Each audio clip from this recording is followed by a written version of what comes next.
Ағылшын тілінде very сөзін көп қолданасыз ба? Эссе жазған кезде әр сын есімнің алдына very competitive, very friendly, very good деп жаза беретін болсаңыз, онда бұл видео сіз үшін. Very sorry. Very сөзі эссе жазған кезде негізі мүлде саналмайды. Fuck! Сөзін бірнеше сөзбен алмастыруға болады. Мысалы, бірінші сөз extremely. It's extremely cold outside. Сыртта өте суық. Extremely clever.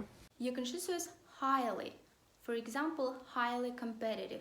Өте бәсекеге қабілетті.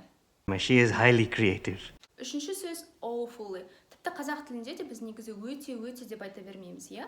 Мысалы, кинодан шыққан кезде бұл кино ужасно скучный екен деп айтуымыз мүмкін. Сол сияқты awfully boring. They are awfully boxy. Төртінші ең оңай сөз ол super.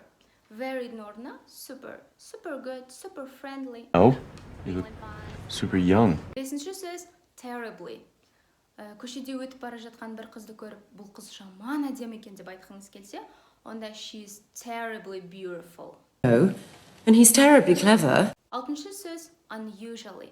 Unusually interesting. Ерекше. The force is unusually strong with them. Сізге видео ұнаса, онда міндетті түрде астына extremely, awfully, terribly деген сияқты сөздермен сөйлем құрастырыңыз.